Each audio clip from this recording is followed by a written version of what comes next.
Bismillahirrahmanirrahim. Amalan pasca salat, zikir.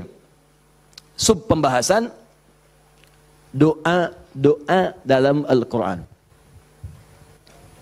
Doa-doa dalam Al-Quran. Alhamdulillah. Sudah?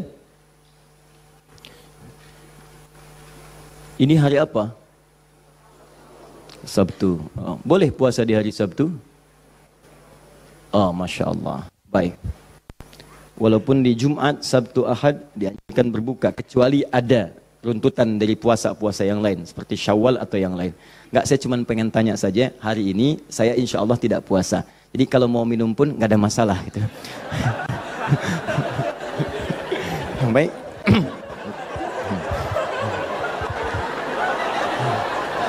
Oh, Masya Allah. Jazakallah khair.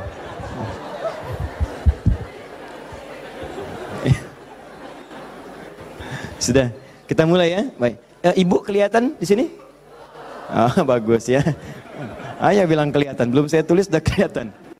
Quran surah keempat ayat 103. Allahu Akbar. Ini dasarnya. Fa'idha qadaytumus shalah. Quran surah 4 An-Nisa ayat 103. Paling kanan, agak sedikit ke tengah. Fa'idha qadaytumus shalah fadhkurullah. Ya, maka jika anda telah tuntas mengerjakan salat, telah selesai salatnya, fadhkurullah, segeralah berzikir kepada Allah Subhanahu wa taala. Jadi sunnah amalan pasca salat zikir. Ya, mengerjakan semua aktivitas yang mengingatkan kita dengan Allah Subhanahu wa taala. Zikir. Ragamnya sudah kita bahas, ya. Dari mulai istighfar, bacaan kalimat tauhid, Allahumma antas salam, bacaan ayat-ayat Al-Qur'an, sampai dengan doa Nabi yang singkat terakhir kita bahas, sampai kita dalami detailnya, dari mulai ilmu yang bermanfaat, rizki yang terbaik, dan amalan yang diterima. Kita sudah sampai situ kan? Baik. Sekarang kita lanjutkan supaya tidak banyak mengulang. Kita lanjutkan pada hal yang paling pokok.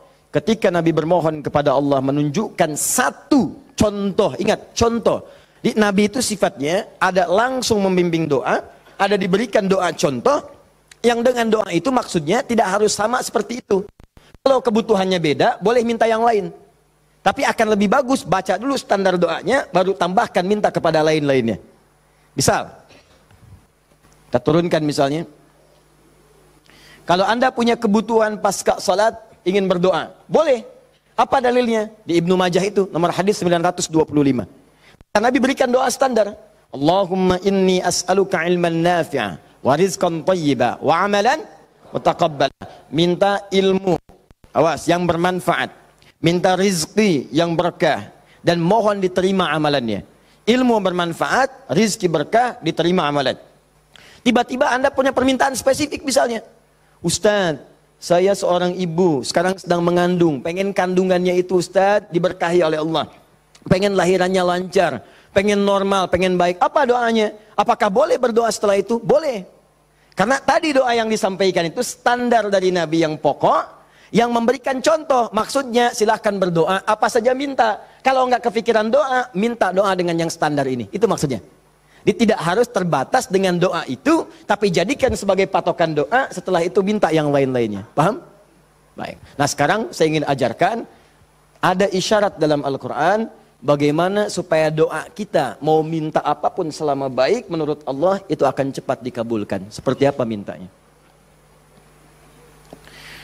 Yuk, saya turunkan dulu satu. Kita pelajari dasarnya dulu ya. Quran surah ke-7 ayat 23. Dasarnya dulu. Nanti baru masuk kepada doanya. 2 Quran surah ke-28 misal ayat ke-16. 3 kita ambil misalnya Al-Quran surah puncaknya langsung 39 ayat 53. Lalu masuk kepada doa-doanya misal.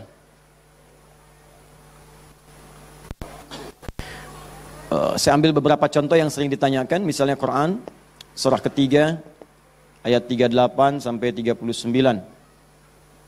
Ditafsir dengan Quran surah ke-19 dari ayat ketiga misalnya sampai ayat ke-15 ya. Ya. Ada lagi misalnya kita turunkan doa orang sakit misalnya, Quran surah ke 26 ayat 80. Bisa jadi penyakitnya lebih parah, kita turunkan Quran surah 21 ayat 83 sampai 84. Oh, doa paling favorit misalnya, Quran, apa yang paling favorit? Masya Allah, sapu jagat, luar biasa ya. Anda tanya orang Arab, nggak ada yang tahu. Ya, cuma orang Indonesia. Atau alif sapu jagat, sapu jagat. Orang Indonesia luar biasa. Ada doa sapu jagat, doa sapu nggak ada jagatnya, doa jagat nggak ada sapunya. Quran surah 2 ayat 201, paling kanan sebelah bawah. Saya contohkan ini dulu ya, yang lainnya banyak. Saya contohkan dulu sedikit supaya agak batas untuk kita bisa berdialog. Begini, kita mulai. Mohon izin, saya itu minta contoh gelas dengan air, bukan karena memang biasanya ada itu, bukan. Karena ingin mencontohkan tentang bab doa ini. Ya, ingin mencontohkan tentang bab doa. Perhatikan sini, fokus baik-baik. Lihat sini. Saya tidak akan minum sekarang. Lihat sini, fokus. Ini gelas, ada airnya. Warnanya apa? Bening, ya, warnanya bening. Nah, sekarang lihat, ada penutupnya? Halus atau keras? Baik, enggak, jangan main tebak-tebakan, kita coba dulu ya. Kalau tidak tahu katakan Allahu a'lam. Lihat sini, ini spidol. Fokus. Perhatikan sini. Saya ingin masukkan ke dalam gelas. Masuk tidak? Kenapa? Ada penutupnya, tuh, cukup agak lumayan. Ada lagi kalau ditutupnya seperti ini. Karena ini nggak ada penutup, kadang-kadang apa yang ada itu yang digunakan. Tisu misalnya. Lebih halus daripada yang tadi. Perhatikan baik-baik. Ini kalau dimasukkan bisa masuk. Ya, bisa, sudah. Kemudian lihat baik-baik, ada yang lebih keras lagi daripada yang pertama. Ini yang pertama, ini yang kedua. Misal, saya ambil yang lebih ekstrim seperti ini. Tutup begini. Fokus. Ini mau dimasukkan sampai kapanpun, sampai kiamat kurang 2 hari, susah. Sulit luar biasa. Perhatikan baik-baik, fokus, fokus, fokus. Ada orang ingin bermohon kepada Allah Subhanahu wa taala. Kalau tidak ada sekatnya, tidak ada penutupnya, baik yang pertama, yang kedua, apalagi yang ketiga, maka semua yang diminta mudah untuk masuk. Minta spidol, masuk. Minta logam, masuk. Minta emas, masuk. Semua masuk. Tapi seringkali terjadi ada orang memohon, rasanya sulit kemudian untuk terkabul. Minta ini susah, minta ini lambat, minta ini sulit. Dan ini melanggar kaidah yang umum. Kaidah umumnya mengatakan setiap berdoa akan dikabulkan sepanjang itu baik bagi dirinya. Dan itu memang baik, tapi kenapa tidak masuk gitu. Misal kaidah standarnya di Al-Quran surah kedua Al-Baqarah ayat 186. Paling kiri sebelah bawah. Wa idza sa'alaka 'ibadi 'anni fa inni qarib ujibu da'watad da'i idza da'an falyastajibu li wal yu'minu bi la'allahum yarshudun. Kata Allah, Muhammad sallallahu alaihi wasallam, sampaikan kepada umatmu, jika kalian nanti ingin mencari Allah, kamu ditanya, ada yang ingin mencariku, mencari Allah, katakan padanya, enggak usah dicari, saya dekat. Itu memberi harapan. Saya sering sampaikan makna kalimat ini. Anda cari, tanya panitia, mana ustadznya? Dijawab, ustadznya belum ada berita. Dengan yang kedua, jangan khawatir Pak, sudah dekat. Mana yang paling menenangkan? Sudah dekat. Sudah dekat. Nah, ketika ada yang bertanya pada Muhammad, saya ingin mendekat kepada Allah. Jawab, tidak usah repot, Allah dekat. Silahkan kau mendekat kepada Allah dan Allah akan dekat dengan kita, silahkan. Psikologis memberikan harapan. Dan umumnya orang yang mendekat kepada Allah, umumnya itu punya 2 kepentingan. Kalau bukan bertobat dari maksiat, yang kedua punya permohonan ingin disampaikan. Makanya sebelum diungkapkan itu dijawab oleh Allah. Saya tahu paling hambaku kalau mau datang mau minta. Silahkan cek. Besok mau ujian, malam tahajud. Padahal kemarin enggak. Ya. Besok lamar pekerjaan, malamnya istighfar. Kemarin kemana aja John? Ya. Selalu seperti itu. Minta. Kata Allah. Lihat kalimatnya. Ujibu da'watad da'i idza da'an. Kapanpun hambaku minta, aku akan kabulkan. Jadi rumus doa itu kalau diminta dikabulkan. Jadi nggak ada doa yang tidak dijawab sepanjang yang diminta itu baik. Sepanjang yang diminta itu maslahat.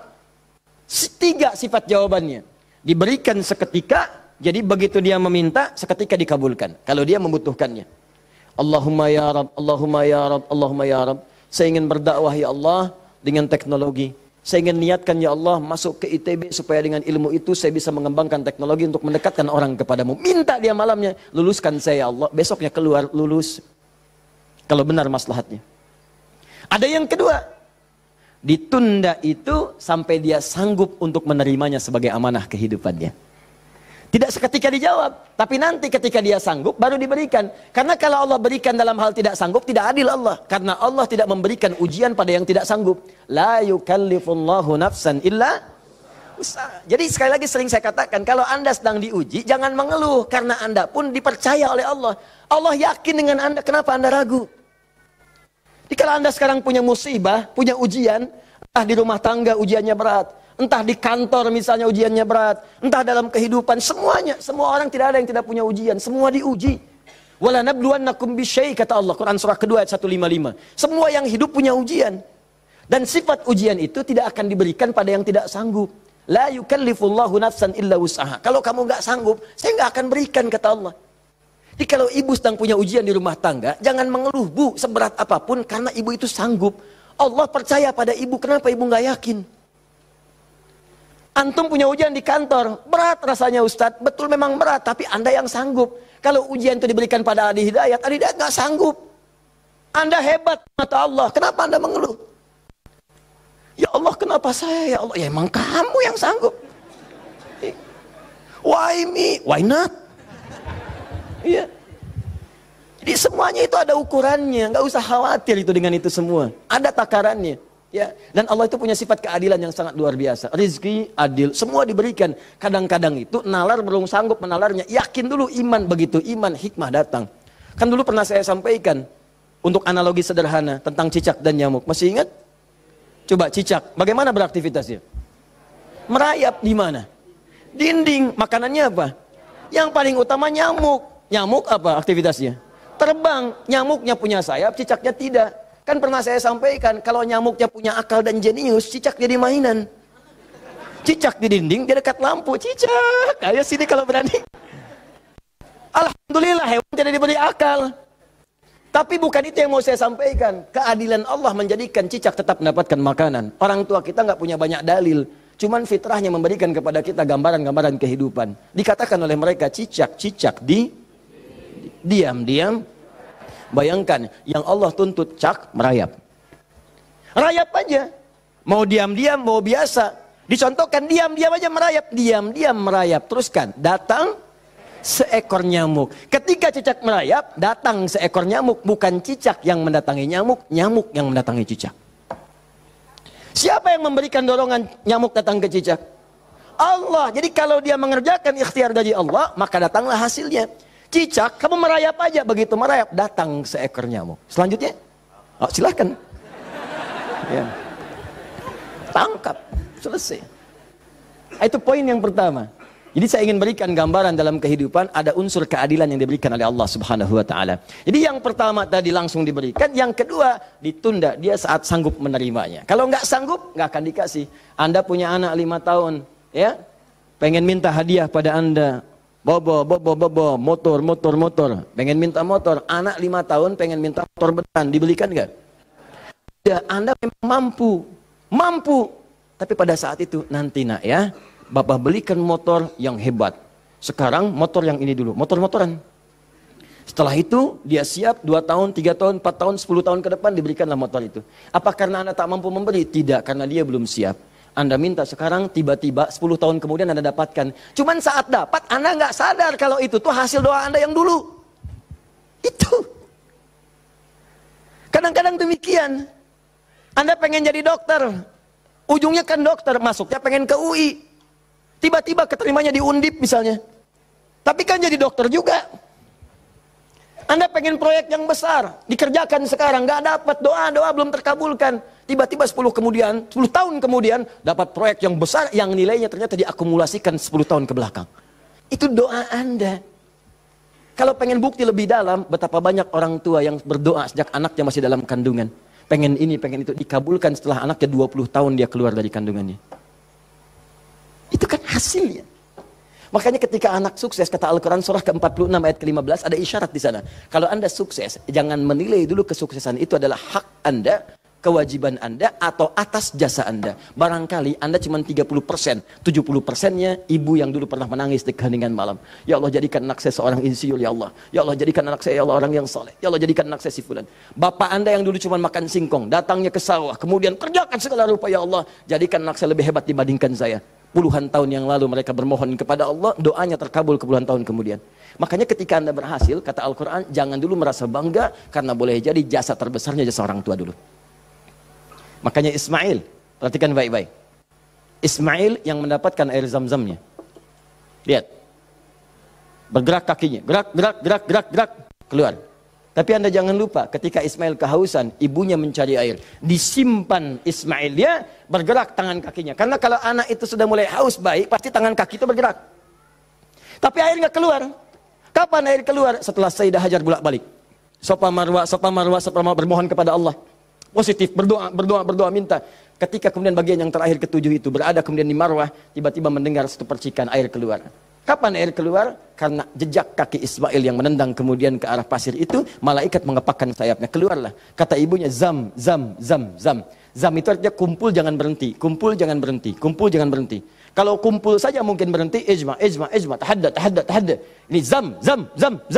Kumpul, jangan berhenti. Sampai sekarang air itu selalu berkumpul, tidak pernah berhenti. Dikenallah dengan air zam-zam. Orang kebanyakan cuma minum zam-zamnya, tapi tidak pernah mendalami kisahnya.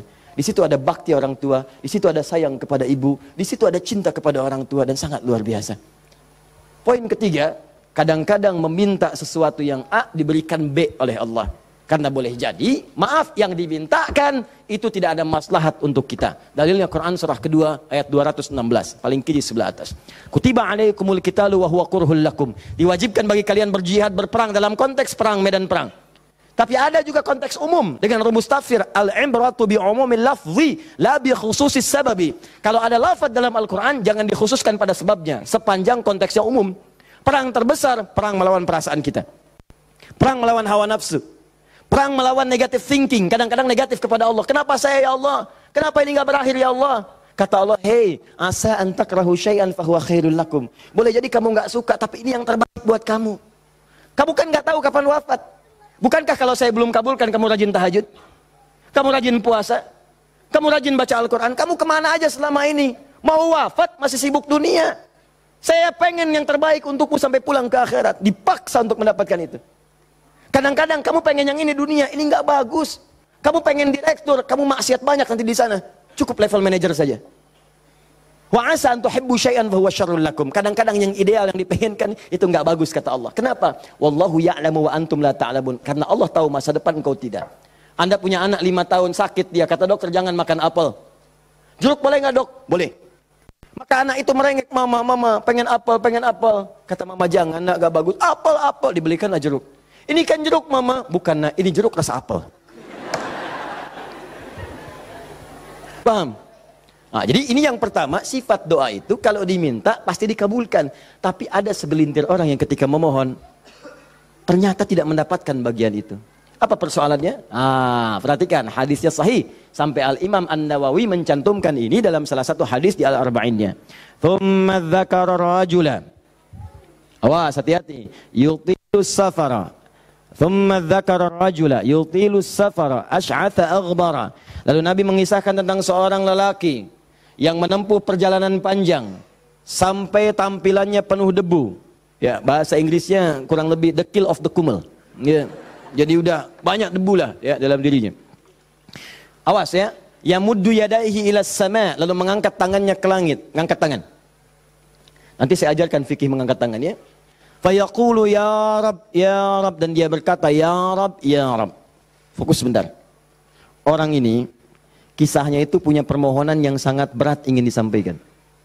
Penting permohonannya, sangat pengen dijawab. Lalu dia melihat cara doa cepat dikabulkan. Di antaranya ada 3. Ada 3. 1, doa dalam perjalanan. Perjalanannya perjalanan pada ketaatan, bukan maksiat. Awas hati-hati, bukan perjalanan maksiat dan bukan jalan-jalan biasa. Awas hati-hati. Kau mau kemana? Mau ke Hawaii? Titip doa ya. Doa orang safar kan dijawab. Tuh yang umrah, yang haji, gitu kan? Ya, itu yang diminta kan. Mohon, minta. Tapi kalau yang perjalanan maksiat tidak. Bro, mau kemana? Las Vegas. Titip doa ya. Itu belum dimohon dan ditolak. Ya, belum dimohon. Jadi, satu, menempuh perjalanan panjang. Kedua, orang yang mengangkat tangan. Jadi usahakan nanti saat berdoa itu biasakan mengangkat tangan. Nanti ada fikihnya. Ada yang cuma satu jari misalnya, ya saat khutbah Jumat Khatib ada. Ya, ada yang kemudian mengangkat tangannya, ada yang rendah, ada yang tinggi, ada yang posisi begini ada saat istisqa. Yang standar itu angkat kedua tangannya, ya sejajar dengan dadanya di sini, sejajar. Sini ya. Dan nggak usah malu. Allah itu kan tidak akan malu untuk memberi. Justru Allah itu dalam hadis sahih. Allah akan merasa malu, di sini bahasa kiasan, majas maksudnya. Membiarkan seseorang yang mengangkat tangannya, kemudian dalam keadaan hampa, artinya tidak menjawab doanya. Dia ada seorang bertanya kepada Rasulullah, ya Rasulullah bagaimana seorang berdoa mengangkat tangannya? Kemudian Nabi mengatakan, bagaimana menurutmu kalau ada seseorang meminta kepadamu menengadahkan tangannya begini? Ustaz, tolong Ustaz. Di depannya langsung begini. Dua-duanya begini. Kata orang ini, saya malu kalau nggak ngasih. Saya malu kalau nggak ngasih. Maka kata Nabi, Allah lebih merasa malu. Karena Allah itu sifatnya lebih dalam dibandingkan dengan hamba. Rahmannya, rahimnya, pemberinya, wahabnya. Kata Nabi, Allah lebih merasa malu ketika membiarkan seorang mengangkat tangan memohon dan meninggalkan dalam keadaan hampa. Ya, jadi Anda mengangkat, itu biasanya sejajar dengan dada di sini yang standar. Kalau saya biasanya mendekatkan seperti ini. Dan menggabungkan di antara jemari di garis-garis yang ada ini. Kan garis kita itu kan ada garis kan, kanan kiri. Ya, biasanya kalau saya mendekatkan begitu, kemudian menyatukan dan meluruskan. Lalu bermohon kepada Allah. Ya, nanti ada lagi fikih yang lain menghadap kiblat dalam keadaan berwudu ada, tapi poinnya mengangkat tangan. Ya, standarnya mengangkat sejajar dada. Boleh seperti ini renggang boleh. Mau dirapatkan seperti tadi boleh. Ya, saya memilih untuk yang merapatkan. Ya, silahkan bebas. Yang penting di sini ada dalil mengangkat tangan boleh saat berdoa. Baik, 2, 3 memohon didahului dengan al-asmaul husna. Memohon didahului dengan al-asmaul husna. Masih ingat yang pertama tadi apa? Safar, perjalanan jauh. Kedua, mengangkat tangan. Ketiga, dibuka atau didahului dengan al-asma'ul husna. Ya, awas fokus. Dalilnya apa? Langsung dari Al-Quran dan sunnahnya. Di Al-Quran misalnya, Quran surah ke-17. Sudah? Dari ayat 110-nya. Ketika Allah sampaikan, Qulid Allah awid'ur rahman ayyamma tad'u falahul asmaul husna. Ada? Paling kanan, agak sedikit ke tengah. Qulidullaha. Hei, kalau kamu punya kebutuhan, panggil Allah. Panggil Allah. Bukan panggil dukun, bukan panggil paranormal, bukan panggil yang macam-macam. Panggil Allah, minta, karena Allah sudah janji.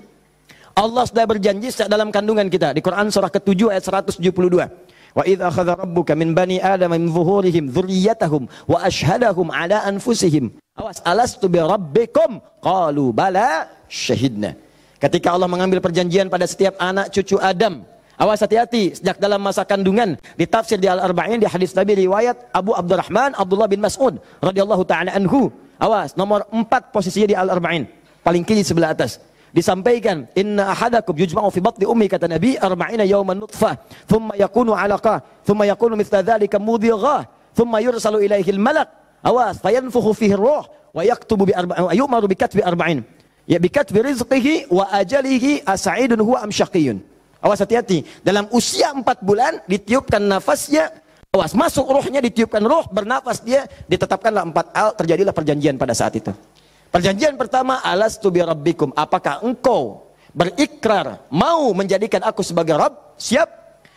Apa? Kenapa menyebut Rabb? Padahal Allah bisa mengatakan begini, alastu ilahakum, alastu rahmanakum, tapi Allah mengatakan alastu bi rabbikum, bukankah aku Rabbmu? Rabb tidak disebutkan kecuali mengandung sifat rububiyah. Rububiyah itu perawatan, pengawasan, perhatian.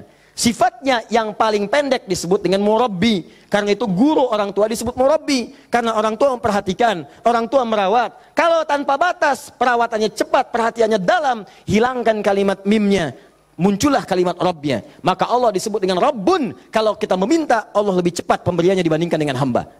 Dan tidak ada batas. Rabbun, Rabbun, Rabbun. Makanya setiap kita minta, disebutkanlah kalimat Rabb itu.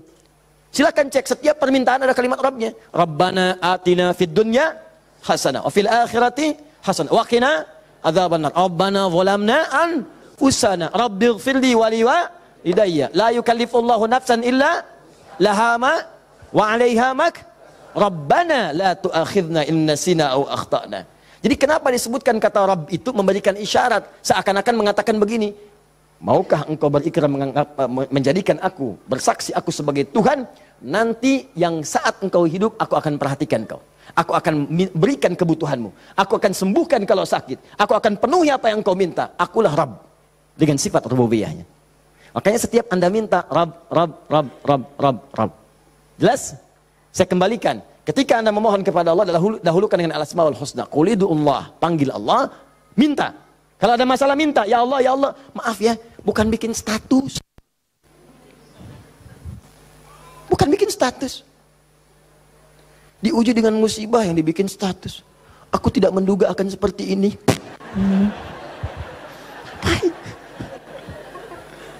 Terus yang tidak lucu, kenapa doanya di media sosial? Doa itu di mihrab, doa di kamar, doa di masjid, bukan doa di Facebook.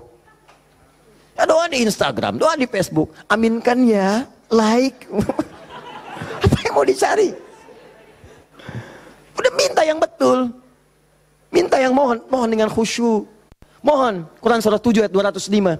Wadhkur rabbaka fi nafsika tadarruan wa khifatan wa dunal jahri minal qaul. Kalau butuh sesuatu, sebut nama Allah dalam jiwamu. Bukan dalam media sosialmu. Bukan di WhatsAppmu. Bukan di Instagrammu. Online-kan hatimu dengan Allah. Minta dalam jiwamu dengan penuh ketundukan. Dengan penuh kepasrahan. Dengan penuh harap. Mohon ya Allah. Ya Allah ya Rabb. Minta. Sebut namanya bagaimana ya Allah. Atau yang kedua Ar-Rahman. Atau, nah ini rumusnya. Ayyamma tad'u. Atau kapanpun kamu ingin panggil minta sama Allah. Falahul asma'ul husna. Carilah nama-nama terbaik yang Allah miliki sesuai dengan kebutuhanmu. Jadi Allah itu telah memberikan nama bagi dirinya sesuai kebutuhan kita. Panggil dengan nama itu. Misal ya, maaf. Anda terkait rezeki nih, mau bekerja, pengen rezeki yang berkah. Panggil namanya ya Allah, sambungkan dengan nama Asmaul Husnanya. Ya Allah, ya Razzaq. Teman-teman yang kuliah di kampus, di sekolah, besok mau ujian atau mau masuk sekolah belajar pertama, supaya diberikan ilmu yang dalam. Ya Allah, ya Alim. Allahumma faqihni fid din wa 'allimni ta'wil. Ya Allah, ya Alim, Rabbi zidni ilma warzuqni fahma. Ya Allah, ya Alim. Punya ujian berat, ya Allah ya Sabr. Diganggu di pekerjaan, di aktivitas, ya Allah ya Malik ya Jabbar. Minta. Dan jangan semua harus disebutkan. Nanti yang tidak dibutuhkan jadi muncul. Ya Allah, ya Rahman, ya Rahim, ya Malik, ya Kudus. Memang boleh, nggak apa-apa. Kalau untuk ibadah, bacakan itu boleh. Tapi kalau untuk bermohon, saya sarankan cari yang sesuai kebutuhan. Kalau mau ibadah dengan menyebut nama saja boleh, silakan. Tujuannya apa? Zikrullah bidzikri asma'il husna. Zikir kepada Allah dengan menyebut al-asmaul husna boleh. Ya Allah, ya Rahman, ya Rahim, ya Malik, ya Kudus, sampai akhir. Saya dulu ujian pertama kali masuk jurusan akidah, begitu masuk pertama kali, soal ujian di akidah itu cuma 3. Tapi setiap akan menjawab 3 itu selalu harus dituliskan al-asmaul husna dari awal sampai akhir dengan hadisnya plus tafsirnya. Baru boleh jawab soal. Betul. Itu ujian saya dulu begitu. 3 soal Anda bayangkan. Setiap soal al-asmaul husna dulu. Tulis. Dengan dalilnya, hadisnya. Hadis itu dibagi 2. Hadis pokoknya, hadis klasifikasinya. Setelah itu tafsirnya, baru boleh jawab soal. Pertanyaannya mungkin gampang. Misalnya, berapakah rukun iman itu? Cuman sebelum dijawab, tulis dulu tadi itu. Ini spidol. Ini jari telunjuk saya. Abis ujian itu mirip nih, begini. Betul. Cuman saya nggak foto aja dulu itu. Ya. Saya pikir kenapa Ustadz saya begini ya. Akhir-akhir baru sadar saya. Allahu Akbar. Rupanya beliau ingin menanamkan kedekatan kita dengan Allah dimanapun berada. Sebab kalau kita mengingat, menuliskan terus, maka dia akan sampai apa yang kita tuliskan meresap ke dalam tangan kita. Minimal jadi saksi di hari kiamat. Ya, di penanya, di hati kitanya, di bawahnya. Sehingga ingin merasakan taqarrub ilallah dalam setiap keadaan kita. Cari itu. Dapatkan, mintakan. Mohon. Nah, 3 syarat ini terpenuhi di orang tadi. Perhatikan, perjalanan jauh dia tempuh.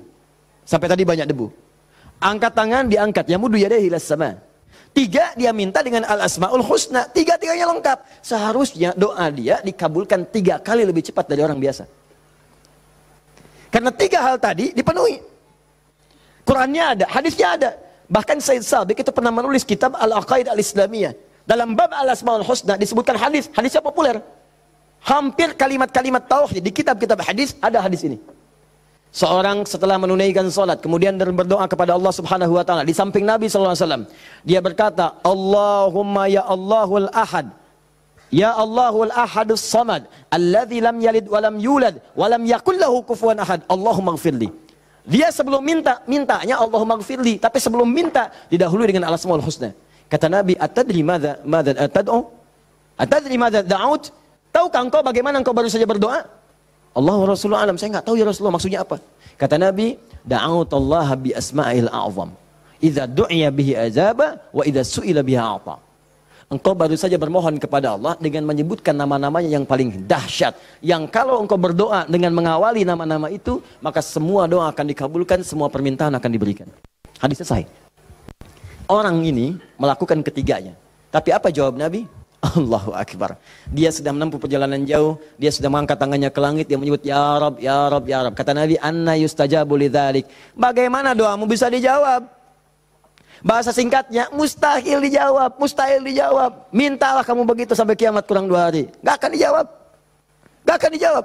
Dia ada orang sudah mengerjakan 3 amalan dahsyat tapi doanya gak dijawab. Kenapa dia? Allahu Akbar. Famat'amu haramun.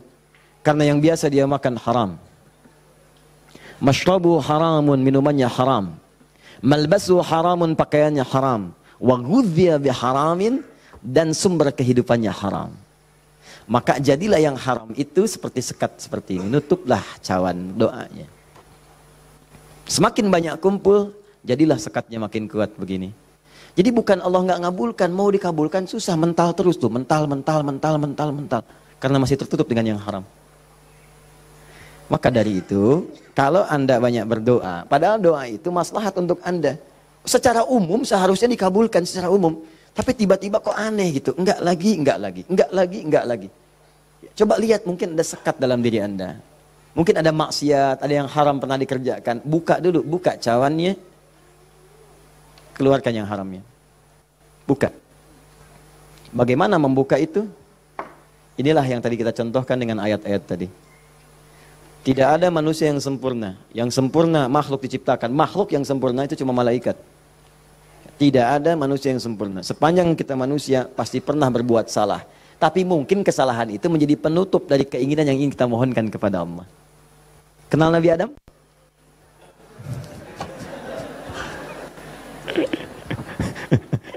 Alhamdulillah. Habis puasa dapat Lailatul Qadar, kenal Nabi Adam. Nabi Adam itu manusia pertama yang diciptakan. Kemudian ditempatkan di surga. Surga miniatur, tugas pokoknya sebagai khalifah. Bukan surga yang akan kita tinggali nanti. Secara singkat, di surga itu diberikan 2 sifatnya, baik sebagai nabi ataupun sebagai manusia. Untuk pelajaran bagi kita anak cucunya.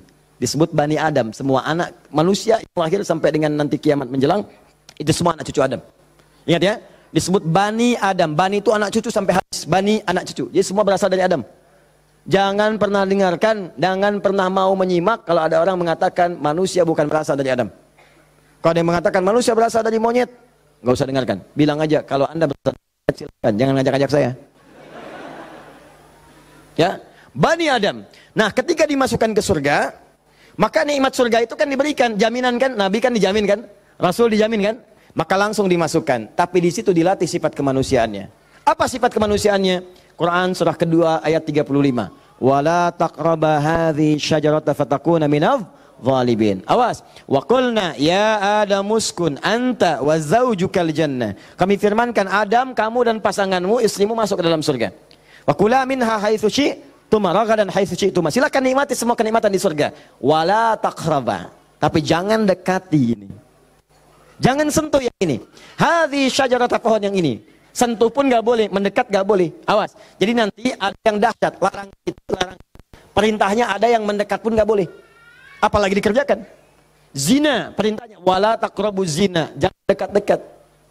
Di kalau ada perintah dalam Al-Quran jangan dekat-dekat, berarti dosanya gede, besar. Mendekat ya nggak boleh.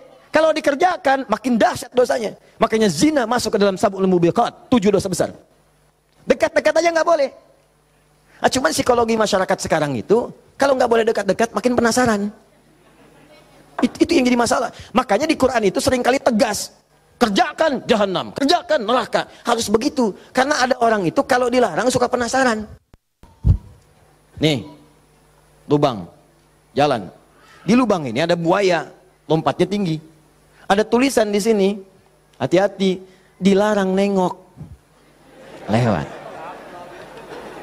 Apa sih ini? Penasaran. Oh, gitu. Jadi kalau masih begini, kadang pengen dilihat, ganti kalimatnya, nengok, wafat.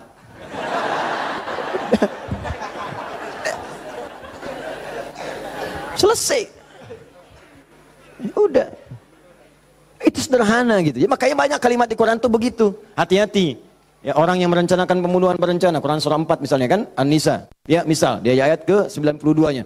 Wa may yaqtul mu'minan muta'ammidan fajaza'uhu jahannam. Orang yang sengaja merencanakan pembunuhan, satu orang beriman saja, maka dia sudah pesan kapling neraka jahanam. Khalidan fiha, kekal di dalamnya. Wa ghadiballahu alaihi, Allah murka kepadanya. Wa la'anahu dila'nat wa 'adalahu 'adzaban 'azima, dan dijanjikan siksa yang dahsyat. Siapa yang pengen pesan kapling di neraka jahanam? Maka muncul yang seperti itu, datang. Saya kembalikan ke sini, maka caranya adalah buka dulu ini nih. Buka dulu sekatnya. Tidak ada yang sempurna. Makanya Nabi Adam ketika kemudian ditempatkan di surga, surga ujian ya, bukan surga yang akan kita tempati. Dari mana dalilnya Ustaz? Karena di surga nanti kita itu sudah nggak ada ibadah lagi.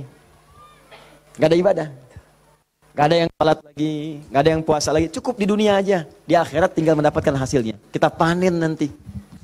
Ya, jangan terlampau soleh. Cita-cita di surga supaya bisa sholat tahajud. Allah, itu terlampau soleh. Udah tahajud di dunia aja. Nyampe sana tinggal nikmati. Tinggal dinikmati. Kebiasaan dunia masuk semua. Ya Allah, makan nikmat, pengen anggur, gak usah jauh-jauh, tinggal ngambil. Masya Allah. Ustadz merokok boleh nggak? Oh, silakan, ambil apinya di neraka. Ya.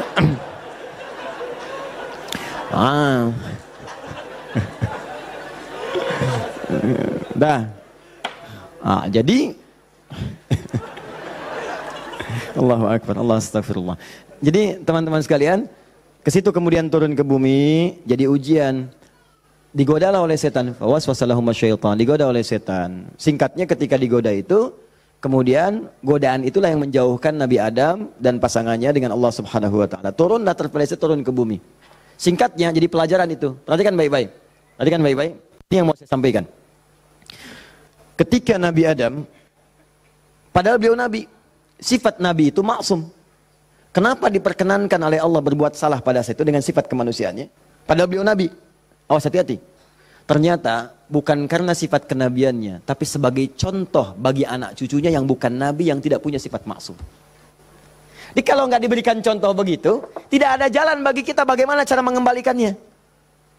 Makanya dibuat kisah dalam Al-Quran itu, disampaikan, bukan dibuat kisah, kisahnya ada, disampaikan ke kita.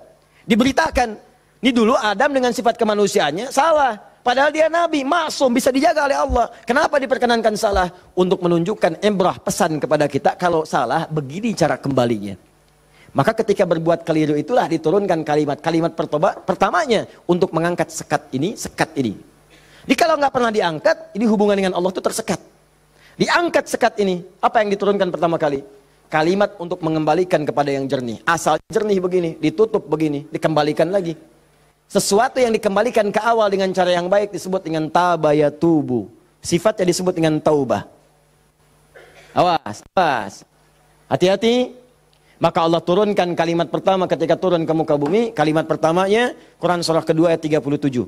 Fatalaqa Adamu min rabbihi kalimatin fataba alaih. Maka Allah turunkan kalimat taubat. Taubat itu maksudnya kembali kepada jalan yang baik. Tadi tersekat, buang sekatnya, balikin lagi ke awal. Ya. Fataba alaih, maka diterimalah jalan kembalinya itu. Kalau sudah balik lagi silahkan, pengen apa aja diberikan. Minta. Maka apa kalimat tobat yang pertama kali itu? Disebutkanlah di Quran surah ke-7 tadi, ayat 23. Rabbana zalamna anfusana wa illam taghfir lana wa tarhamna lanakunanna minal khasirin. Itulah kalimat pertama untuk membuka sekat-sekat yang haram dan maksiat saat kita merasa ingin kembali ke jalan yang benar. Maka ulama sebagian menyimpulkan, kisah ini menunjukkan pesan bahwa tidak ada manusia yang sempurna. Kadang-kadang banyak yang berbuat maksiat. Kalau pernah salah, memang kita nggak sempurna. Tapi sifat kemanusiaan kita menunjukkan kita mesti tobat. Sebab ada makhluk sempurna yang nggak kenal salah, malaikat. Makhluk salah nggak kenal benar, jadi nggak kenal tobat, namanya setan. Ada makhluk tengah-tengah, kadang benar, kadang salah. Ketika salah dia kembali kepada yang benar, namanya manusia. Jadi bedanya manusia dengan malaikat, malaikat gak pernah salah, manusia salah. Bedanya manusia dengan setan, setan salah gak mau tobat, manusia salah pasti tobat. Jadi kalau ada manusia salah gak mau tobat, patut ditanya, ini manusia atau sifatnya. Jadi kita mesti tanyakan, lihat di cermin. Kalau Anda pernah punya salah, pasang cermin yang besar, tanya, kamu ini manusia apa setan? Manusia. Setan. Manusia. Setan. Saya manusia. Saya mesti tobat. Kamu kalau nggak tobat sekarang, wafat kamu. Tuliskan. Nggak tobat, wafat. Tuliskan. Sujud Anda. Bangun malam. Minta. Nangis, nangis, nangis, nangis, nangis. Minta. Tobat. Kalimat itu. Makanya setelah kalimat itu dibacakan, baca, muncullah kemudian ayat 26, 27-nya itu. Ya bani Adama, la yaftinannakumus syaitanu kama akhraja abawaikum minal jannah. Hei anak cucu Adam, anak cucuku, disebut anak cucu. Jadi kisah tadi itu buat kita yang bukan nabi, bukan rasul. Jangan sampai kamu digagalkan oleh setan, digoda setan. Seperti dulu bapak ibumu, kakek nenekmu dipelesetkan begitu. Kamu jangan sampai terjadi seperti itu lagi. Kalau kejadian begini cara pulangnya. Makanya kalau ingin berdoa, pertama kali sebelum meminta lulus ujian kah, lancar rezeki kah, damai di rumah tangga, buka dulu sekatnya. Supaya apa yang kita minta mudah masuk semuanya. Jelas? Buka. Kalimat pertama standarnya, Rabbana zalamna anfusana wa illam taghfir wa tarhamna lanakunanna minal. Ini yang paling standar, dosa standar. Ya, dosa standar itu jangan dipahami harus dilakukan, tidak. Ya, kalau dikerjakan, begini awal membuka sekatnya. Paham? Saya cepat. 2, agak naik level dosanya. Ini satu contoh dosa ini agak besar yang ini. Bahkan dosanya bisa lebih dahsyat kalau direncanakan, diniatkan. Misal, maaf ya, maaf. Saya pun mengagendakan nanti di tahun ini mudah-mudahan bisa Allah berikan kesempatannya. Saya pengen juga bisa safari ke pesantren-pesantren, ya, lembaga permasyarakatan, ya, Sukamiskin misalnya, kemana lagi, bisa lihat. Saya pengen sampaikan kepada mereka bahwa Anda nggak ada yang sempurna. Tidak ada yang sempurna. Semua orang pernah berbuat salah. Cuman kita bisa berubah. Dan banyak di masa lalu orang yang banyak salah. Ada pemabuk, pezina, pembunuh, dan mereka memilih tobat. Dan ternyata dijamin surga oleh Allah Subhanahu Wa Taala lewat lisan Nabi. Kenapa kita nggak bisa? Ini dosa yang pernah dilakukan dalam kasus pembunuhan. Kalau yang ini tidak sengaja, sifatnya tidak sengaja. Ini contoh, diperkenankan oleh Allah sebagai contoh kalau orang berbuat seperti itu bagaimana cara baliknya. Kenal Nabi Musa? Kenal. Luar biasa, Nabi Adam kenal, Nabi Musa kenal. Jangan-jangan Firaun juga kenal. Ya Allah. Saya tuh kalau Firaun suka ingat suka bumi itu hubud dunia. Suka bumi hubud dunia, suka hubun bumi dunia. Saya tanya di panggung, ada yang kenal Firaun? Kenal, Masya Allah. Di sini masih agak mendingan lah Nabi Adam, Nabi Musa. Sana Firaun. Nabi Musa paham semua kisahnya. Secara singkat kemudian sedang beliau berpetualang. Secara singkat ya, jalan menemukan 2 orang berselisih. Berselisih sampai mau berantem, dipisah sama Nabi Musa. Dipisah. Udah dipisah sama beliau, pisah, jangan begini, ini gak bagus. Dipisahin singkatnya. Saat dipisahin itu, ini belum ada pengangkatan sebagai nabi, ya. Saat dipisahkan itu, tiba kemudian ternyata salah satu yang berselisih itu adalah dari kelompoknya, kampungnya lah, golongannya. Sama-sama tanah kusir misalnya gitu kan. Malah ngadu, Musa kamu gimana? Kamu kan teman saya, sekampung kita nih, ini merendahkan kita nih. Ayo keroyak bareng-bareng. Ini provokasi kata Musa, diluruskan oleh Musa. Diluruskan. Begitu diluruskan masih ngotot, diberi pelajaran, tampar oleh Musa. Nabi Musa itu kekuatannya, teman-teman sekalian, setiap nabi itu punya kekuatan 10 kali laki-laki biasa. Dan Nabi Musa terkenal sebagai nabi juga yang paling kuat. Tampar, wafat. Nabi Musa. Alhamdulillah Nabi kita Nabi Muhammad. Ya, Nabi Musa juga baik, semua Nabi baik, semua Nabi baik. Ingat, jangan dipotong kalimat saya, Nabi kita semuanya baik. Semua baik, semua baik, semua baik. Semuanya baik, semuanya baik. Baik, tampar wafat. Begitu ditampar, padahal Musa melakukan sesuatu yang benar dan gak ada niat. Memberi pelajaran aja niat. Niatnya memberi pelajaran, bagus, memang benar.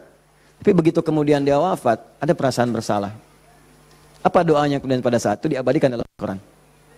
Rabbi inni zalamtu nafsi faghfirli. Yang indah fataba alaih. Rabbi inni zalamtu nafsi. Ya Allah, aku salah. Zalim saya. Padahal nggak diniatin loh Pak, Bu. Nggak diniatin. Cuman kejadian gitu kan. Dan itu belum ada pengangkatan sebagai nabi, belum. Nanti diangkatnya setelah bertemu nanti kisah yang lainnya. Di secara singkatnya, terjadilah peristiwa itu, lalu turunlah kemudian diabadikan doanya dalam Al-Quran. Rabbi inni zalamtu nafsi. Jadi kalau ada di antara kita, misal, pernah berbuat siapapun, tingkat kesalahannya sampai ke sini, tidak sengaja, atau pernah berbuat yang serupa, cepat taubat. Karena kalimatnya sudah turun.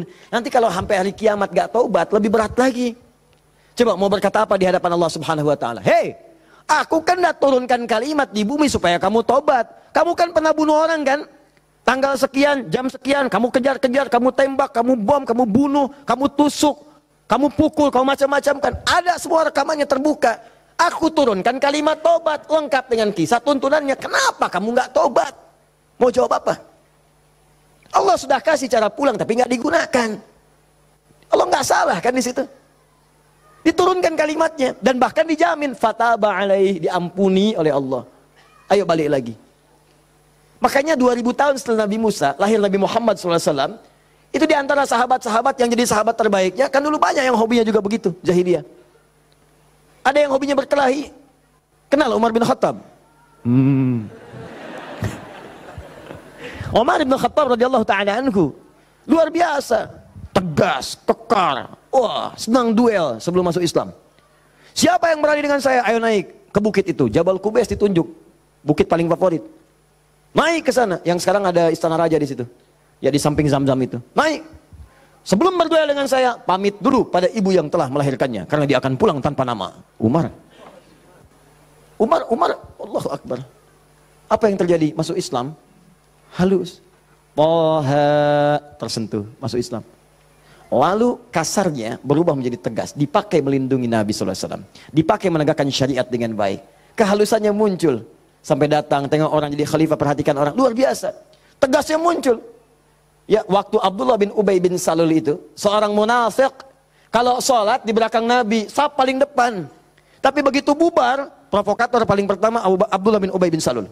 Begitu keluar, Muhammad nih SAW. Mecah belah kita aja. Datang ke sini pengen jadi pemimpin. Dia punya masjid sini, kita bikin masjid yang lain. Bikin dilar. Selalu dipecah. Orang dah siap-siap perang Uhud, di pertengahan jalan, diprovokasi. Balik aja balik. Pasukan musuh lebih kuat. Ayo balik-balik. Sepertiga berputar desersi. Anda bayangkan. Tapi apakah Nabi langsung menghukumi? Tidak. Nabi kenapa nggak dihukumi? Umar, gregetan saya. Ya. Kata Nabi, kan belum jelas kelihatan nampaknya. Nanti jadi fitnah. Pecah nanti semuanya. Karena dia masih dianggap pemimpin di kalangan yang lainnya. Biarlah nampak nanti Allah berikan hujahnya untuk dia. Satu kali, tapi kalau di depan baik, di belakang menusuk dari belakang. Satu kali sakit. Begitu saat sakit itu, anak Abdullah bin Ubay bin Salul, anaknya namanya Abdullah. Baik, soleh. Nah ini juga jangan simpulkan kalau keluarga misalnya bapaknya nggak bagus, pasti anaknya nggak bagus. Belum tentu. Belum tentu. Kenal Abu Jahal? Anaknya Ikrimah. Bapaknya musuh Nabi luar biasa, anaknya pembela Nabi yang paling hebat, penunggang kuda yang dahsyat, saf paling depan kalau jihad. Sampai Nabi itu dengan menghormati Ikrimah tidak pernah menyebut Abu Jahal di depan Ikrimah. Jangan singgung bapaknya, jangan, supaya anak ini dalam ketenangan. Abdullah bin Ubay bin Salul anaknya taat, namanya Abdullah juga. Sakit bapaknya datang kepada Nabi. Ya Rasulullah, bapak sakit, kata Nabi, yang berikan ini, kasih air, berangkat pulang sana. Katakan dari Nabi. Datang senang pulang. Ya abadi, papa ini dari Nabi. Apa sih Muhammad? Lempar. Habis. Sampai sekarat disampaikan, datanglah Nabi ke rumahnya. Tapi nanti saat turun surat Taubah itu untuk dilarang menyolatkan. Begitu datang ke tempatnya, apa yang dikatakan? Manjanya luar biasa. Ya Rasulullah, itu di depan Abu Bakar, ada Umar dan yang lain-lain. Ya Rasulullah, biarkan aku wafat dengan mengenakan jubah terluarmu. Apa kata Umar? Ya Rasulullah, izinkan aku memenggal kepalanya. Itu cuman jubah aja kok, pakai aja, pakai. Dia meninggal. Itu Abdullah bin Ubay bin Salul. Hidupnya begitu meresahkan, wafatnya begitu kolokan. Ya. Tapi habis. Nah, jadi yang pertama itu, coba, udahlah, banyak yang tobat. Umar jadi bagus. Tukang begal, Jundub bin Junadah. Wah, sekampung begal tobat. Jadi dai, sekampung jadi soleh semua. Saking dahsyatnya, kampung itu dikenal di kemudian hari. Namanya Ghifar. Sampai dikenal dengan Abu Dzar al-Ghifari. Sampai Al-Imam An-Nawawi mengutip hadisnya di Al-Arba'in itu nomor hadis 18. Ya, Jundub bin Junadah.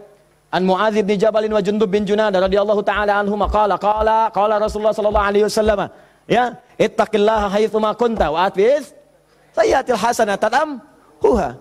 Ainal hadis? Mana hadis? Mana Qur'annya? Apa yang antum kerjakan tiap hari? Ngitung lagi. Mana bekal antum tuh pulang? Minimal sehari satu hadis. Ambil, walaupun nggak hafal hadis kan nggak mesti hafal, baca hadisnya, lihat terjemahannya, amalkan isinya, buka konsepnya. 57 hadis kitab iman, tiap hari baca satu. Antum pebisnis, keluarkan hadis-hadis bisnis, tiap hari satu. Kalau Al-Quran hafalkan, satu hari satu ayat, tak apa-apa. Pulang punya hujah di hadapan Allah. Ini tiap hari ngitung-ngitung dunia, wafat tinggal semua. Apa yang mau antum ambil? Berharap surga lagi. Takutlah kepada Allah, mulai yang baik. Jundub bin Junadah taubat, dikenal dengan Abu Dzar al-Ghifari. Nah, puncaknya, mungkin ada orang pernah juga lebih daripada ini. Dia berzina, dia mabuk, dia macam-macam. Pokoknya mengoleksi dosa lah. Ya, orang ngoleksi mobil, ngoleksi musab, dia ngoleksi dosa. Jadi kalau nggak berdosa itu nggak enak. Kamu ngapain aja, si fulan sudah begini. Oh masa besok saya lakukan yang lebih daripada itu. Jadi ngoleksi dosa, tumpuk dia. Yang begini pun, itu masih diberikan kesempatan Allah dengan oleh Allah diturunkan satu kalimat yang kalau dikerjakan, diamalkan isinya, diterima taubatnya. Turunlah Quran surah 39 ayat 53 tadi. Qul ya ibadiyalladzina asrafu ala anfusihim la taqnatu min rahmatillah. Muhammad katakan pada hamba-hambaku yang dosanya sudah israf. Israf itu melebihi dasar cukup. Lebih. Mubazir. Banyak. Datang ke pernikahan, ada prasmanan, orang sekali, dia 10 kali. Israf. Balik. Israf. Ini ada israf dalam dosa. Itu pun kalau mau taubat, kata Allah, la taqnatu min rahmatillah. Jangan puasa dari rahmat Allah. Innallaha yaghfirudz dzunuba, Allah ya Rahman. Allah ya Rahim. Allah akan mengampuni semua jenis dosa sepanjang kau mau taubat.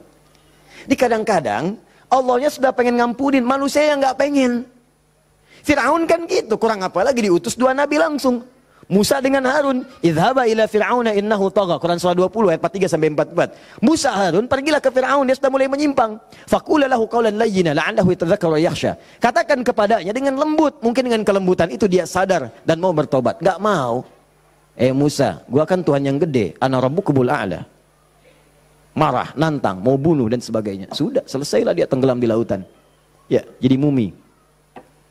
Teman-teman, ini jadi gambarannya, buka dulu sekatnya. Kalau dibuka, ini yang terakhir, kalau dibuka begini, ternyata bukan cuma sekatnya, dalamnya kotor. Kotor.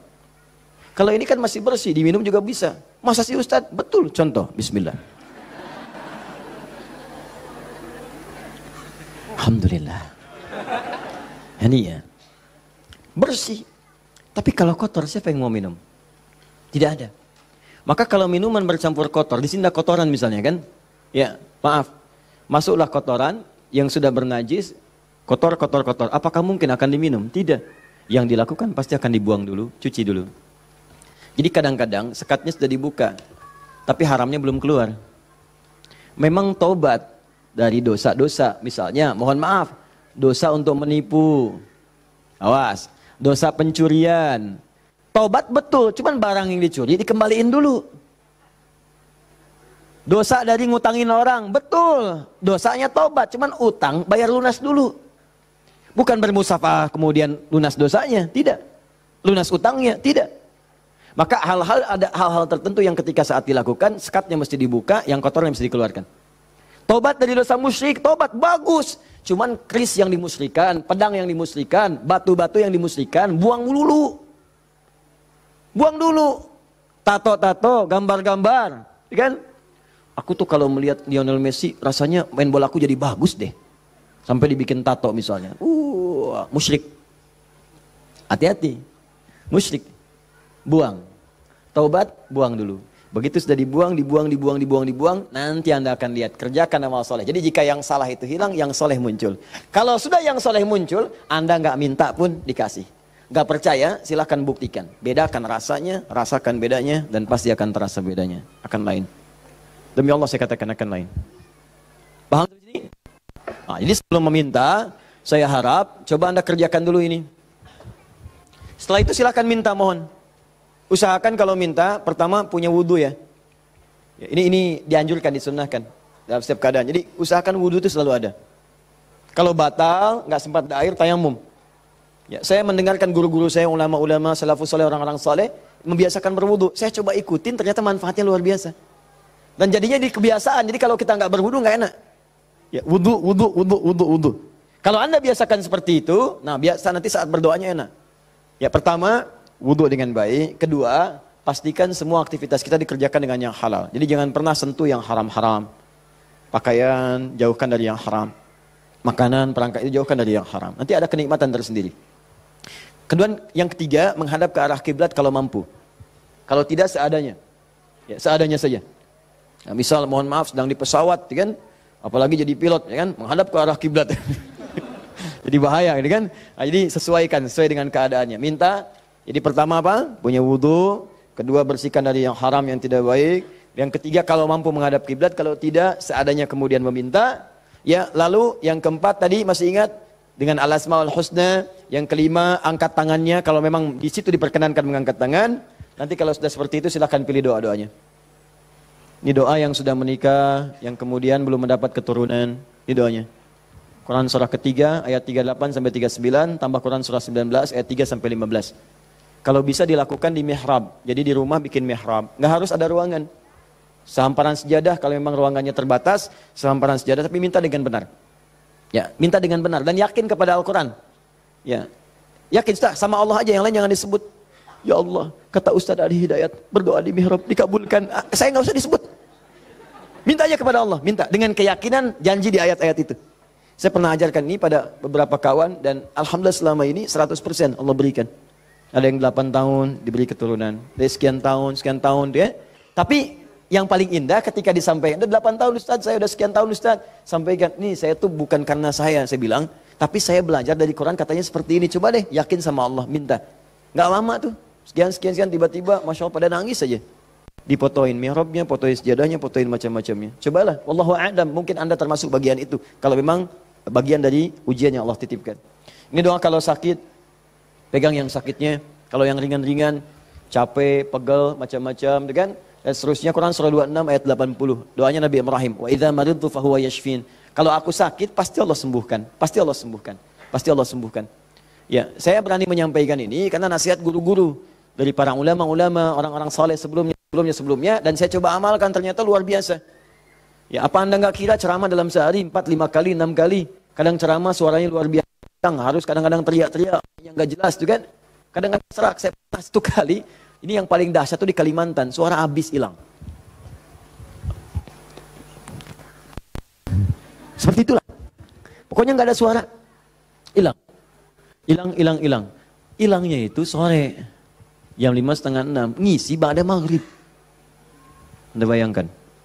Kebayang? Baik. Jadi ngisi ba'da maghrib hilang jam 5, setengah 6. Apa yang saya lakukan? Saya ingat ayat ini. Saya pegang aja.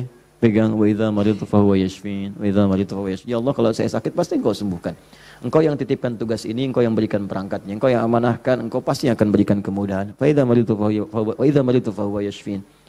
Minta air hangat ya, minta minum, terus minta lagi. Itu apa yang terjadi? Allahu Akbar. Begitu masuk kepada maghrib, keluarlah suara itu. Pertama mirip-mirip Allah yarham almarhum Ustaz Arifin Ilham. Ya, agak serak-serak. Ba'da Isya keluar semua. Keluar. Habis ceramah hilang lagi. Itu betulan. Habis ceramah hilang lagi. Istirahat malam. Besoknya ada lagi. Saya bersyukur sekali pada Allah. Sampai saya bingung bagaimana cara bersyukur yang terbaiknya. Ternyata ya Allah, terima kasih menjaga tadi malam saya supaya nggak banyak ditanya orang. suara habis, istirahat kita besoknya ada lagi. Itu hal yang paling luar biasa berkesan. Biasanya kalau orang sudah dalam kondisi yang sangat darurat, tiba-tiba Allah tolong, kan ada keindahan tersendiri kan. Indah itu luar biasa. Makanya kadang-kadang kalau belum dijawab, jangan dulu marah. Mungkin Allah memberikan anugerah terindah yang belum pernah engkau miliki. Paham ya? Maka berdoalah dalam jiwamu, sentuhlah ia tepat di hatimu, maka ia akan jadi milikmu untuk selamanya.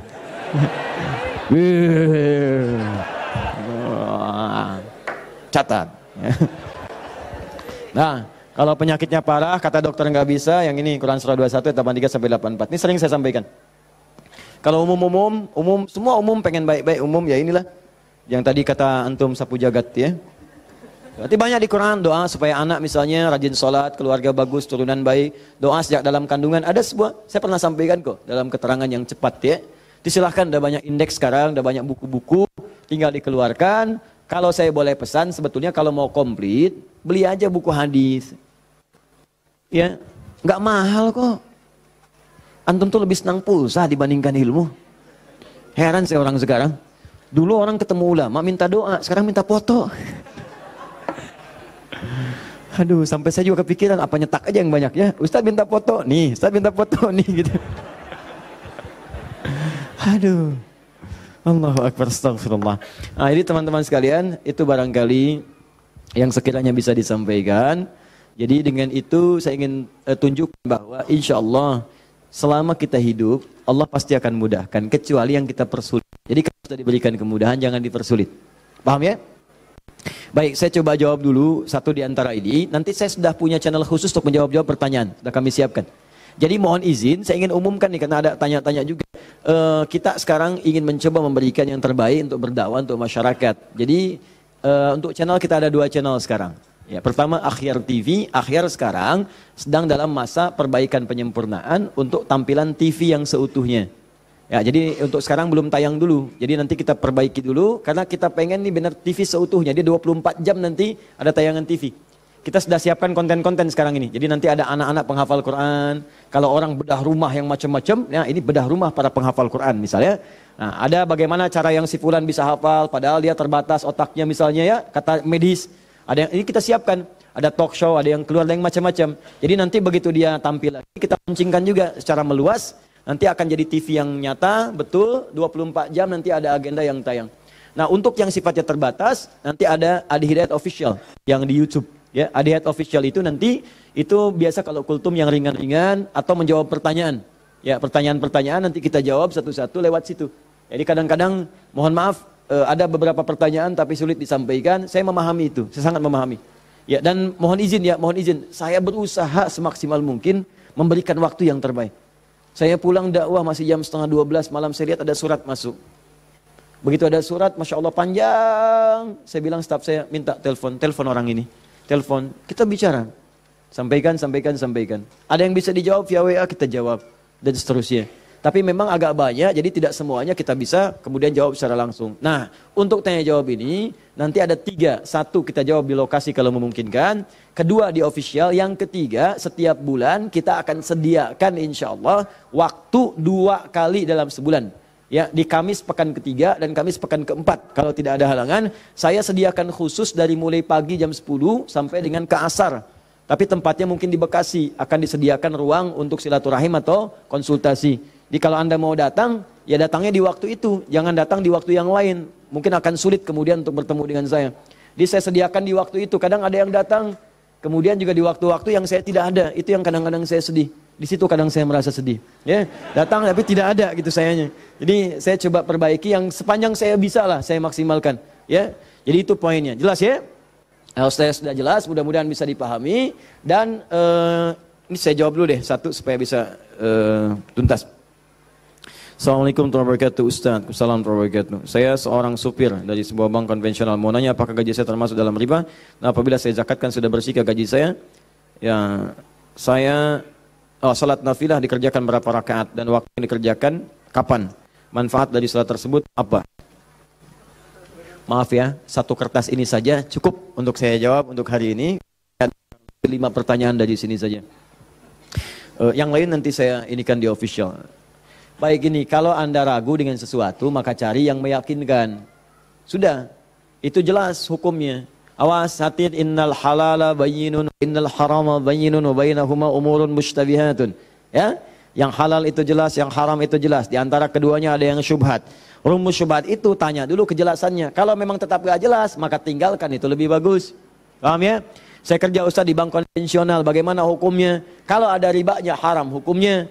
Kalau kemudian tidak mendapati yang lain dan darurat hidup ada di situ, maka sifat daruratnya muncul. Tapi darurat sifatnya sementara, bukan sementerus. Jadi sambil di situ antum mencari pekerjaan lain. Ya ada di bank syariah misalnya, ada yang lain misalnya, silahkan masuk ke situ. Yang ininya kemudian antum kurangi itu persatu sampai dapat yang baru itu, tinggalkanlah yang meragukan di situ. Paham ya? Ya itu hukumnya jelas sekali. Kemudian salat nafilah. Nafilah itu betul, salat nafilah hukumnya sunnah. Ya banyak jenisnya, kapan waktunya, bagaimana ragamnya. Contoh, ada yang siang sampai ke malam, namanya rawatib. Hadisnya At-Tirmidzi nomor hadis 586.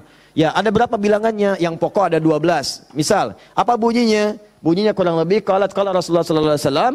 Ya perhatikan baik-baik teman-teman sekalian. Man shalla isnata asyrata rak'atan, siapa yang salat 12 rakaat fi yaumin wa lailatin, dari siang sampai malam, arba'an qabla dhuhri, 4 rakaat sebelum zuhur, rak'ataini ba'daha, 2 rakaat setelahnya, rak'ataini ba'dal maghrib, 2 rakaat setelah maghrib, rak'ataini ba'dal isya, 2 rakaat setelah isya, rak'ataini qabla subhi, 2 rakaat sebelum subuh. Rumusnya 4 sebelum zuhur, 2 setelah zuhur 6, 2 setelah maghrib 8, 2 setelah isya 10, 2 sebelum subuh, jadi 12 rumusnya.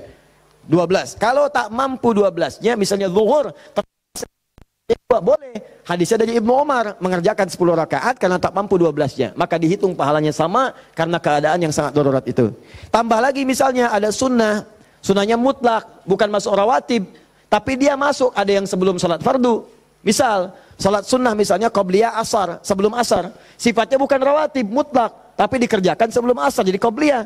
4 rakaat di Abu Daud dari Ibnu Umar radhiyallahu taala anhuma. Apa bunyinya? Rahimallahu ra'an shalla qabla al-'asri arba'an. Allah merahmati seseorang yang salat sebelum asar 4 rakaat. Hadisnya sahih. Ada lagi sebelum maghrib. Cuman ini tidak terlampau ditekankan kecuali dalam kondisi yang memang dibutuhkan. Apa bunyinya? Bima makna qala Rasulullah sallallahu alaihi wasallam wa sadaqa rasulu kama qala. Perhatikan kalimatnya. Shallu rak'ataini qabla al-maghrib wa la tattakhidhuha sunnatan. Silakan salat 2 rakaat sebelum maghrib, tapi jangan dibiasakan. Wala tattakhidhuha sunnatan, kata para ulama hadis. Di antara maknanya sebetulnya tidak terlampau ditekankan salat ini. Cuman kalau sedang ada kebutuhannya silakan lakukan. Apa contohnya? Misal, contohnya dalam keadaan sedang di Masjid Al-Haram, ya. Masjid Al-Haram itu fadilahnya banyak. Kemudian orang juga banyak yang tawaf. Sudah adzan, Allahu Akbar, adzan. Tawaf, masih tawaf berlangsung. Antum zikir sudah, baca Quran sudah, masih ada waktu, belum qomat. Daripada antum ngerjakan yang tidak betul, yang tidak ada manfaatnya, lebih baik sholat 2 rakaat. Itu yang dimaksudkan. Daripada mengerjakan yang tidak tepat, pas lagi depan Ka'bah, bisa kesempatan sholat, selfie, ceklik, sedang di depan Ka'bah, menunggu waktu maghrib, habis pahala. Itu maksudnya. Tapi kalau di tempat-tempat tertentu yang tidak ada hajatnya seperti itu, lebih baik langsung ke iqamat. Karena maghrib ke isya itu padat waktunya. Khawatir bacaannya pun kemudian mepet-mepet, ada orang kemudian sedang singgah, kan waktu-waktu padat tuh, ada yang sedang singgah, ada yang transit, ada yang macam-macam. Makanya jangan terlalu panjang bacaannya. Jangan terlalu panjang. Kalau sudah masuk ke isya, silahkan. Subuh silahkan, tambah panjang boleh. Mu'adz bin Jabal ngimamin kemudian isya, bacanya Al-Baqarah. Ini kisah nyata. Di belakang makmum, Allahu Akbar, datang sholat pertama semangat penuh semua. Begitu nengok kosong. Kosong, mulai capek, lemah orang. Diadukanlah. Oh Mu'adz nih, kata Mu'adz, munafik semua, munafik. Marah mereka disebut munafik. Kan Mu'adz benar, orang yang malas-malas sholat isya, munafik. Tapi orang-orang juga benar, kami bukan munafik nih. Ente yang kepanjangan. Diadukan pada Nabi. Ditanya, Nabi klarifikasi, panggil dua-duanya. Masya Allah, madis yang paling indah. Ditanya, kenapa begini Mu'adz? Tanya dulu masyarakatnya, kenapa kalian begini? Kami nggak enak satu munafik sama Mu'adz. Kenapa Mu'adz? Ya memang benar Rasulullah, bukankah engkau katakan orang malas salat isya itu munafik? Kami nggak terima, karena Mu'adz salatnya kepanjangan. Al-Baqarah, kami capek, kami lelah. Masya Allah. Apa kata Mu'adz? Mu'adz, kenapa kamu begitu? Kata Mu'adz, ya Rasulullah, saya kan ngikutin Anda. Rasul kan saya sholat di belakang Rasul, bacanya Al-Baqarah saya ikutin. Mu'adz, kamu benar, cuman kan saya imam, makmumnya kamu. Tapi kan kalau kamu, imamnya kamu, makmumnya mereka. Itu kalimat dikutip kemudian oleh sahabat Ali bin Abi Thalib. Ketika menjadi khalifah disoal oleh masyarakat di demo. Ali begini, kenapa kalian? Ali gimana sih? Zaman Abu Bakar nggak ada seperti ini. Zaman Umar nggak ada seperti ini. Zaman Utsman nggak ada seperti ini. Zaman kamu kenapa begini? Kata Ali, zaman Abu Bakar, Umar, Utsman, rakyatnya saya. Zaman saya, pemimpinnya saya, rakyatnya kamu. Paham ya? Ah, jadi teman-teman sekalian, kita kembalikan lagi kepada yang tadi. Jadi silahkan untuk salat sunnahnya tadi, ya qabliyah silahkan. Seperlunya sesuai dengan tempatnya. Tambah lagi misalnya dengan salat duha, ada syuruk. Syuruk ada, ya waktunya kalau sekarang mungkin 1 jam lah amannya, ya setelah salat subuh. Kalau diprediksi, sekarang sudah ada digital. Duha, syuruk itu awal duha, pertengahan duha, akhir duha. Duha dibagi 3. Ya pertengahan duha sekitar masuk pada jam 8, jam 9. Akhir duha sekitar jam 10, setengah 11. Ya, rakaatnya berapa? Dari 2, 4 sampai 8. Boleh. Lebih dari itu silahkan. Kalau awal duha syuruk 2 rakaat saja, jangan terlampau soleh. Ya, itu pun sudah melahirkan luar biasa pahalanya, semisal haji dan umrah. Pertengahan duha 4, boleh silahkan. Ya, akhir duha boleh sampai 8. Di situ nanti ada fadilah-fadilahnya. Nanti kalau sampai ke situ kan kita akan masuk ke bahasan itu. Ya, ragam salat sunnah. Kita nanti akan jawab. Dan yang paling tinggi di malam hari salat tahajud. Salat tahajud. Silahkan kerjakan dan kami ada bahasan tersendiri tentang itu. Terakhir izin menyampaikan pengumuman. Insya Allah kami telah melakukan seleksi untuk yang beasiswa yang ke luar negeri. Bersiap-siap karena syekhnya yang dari Sudan terutama itu akan datang dalam waktu dekat dan sekaligus menjemput anak didik yang telah lulus untuk berangkat kuliah di Sudan. Insya Allah 25 orang. Ya, anak didik kami yang dikirim ke Turki kami berikan liburan. Insya Allah pulang mereka bertemu keluarganya tahun ini. Ya, pulang nanti silahkan bisa bercengkrama dengan anak-anaknya selama 2 bulan. Setelah itu pulang lagi untuk belajar. Kemudian yang di Madinah juga sudah ada, di Kairo ada. Alhamdulillah berita baiknya yang di Kairo. Kemarin kami bertemu dengan 2 orang syekh di majlis kami. Dan tadi di Palembang tadi malam dari Mulhaqdini atas keagamaannya dari Mesir juga minta biografi. Dan berita baiknya insya Allah juga akan diberikan kuota beasiswa ke Al-Azhar.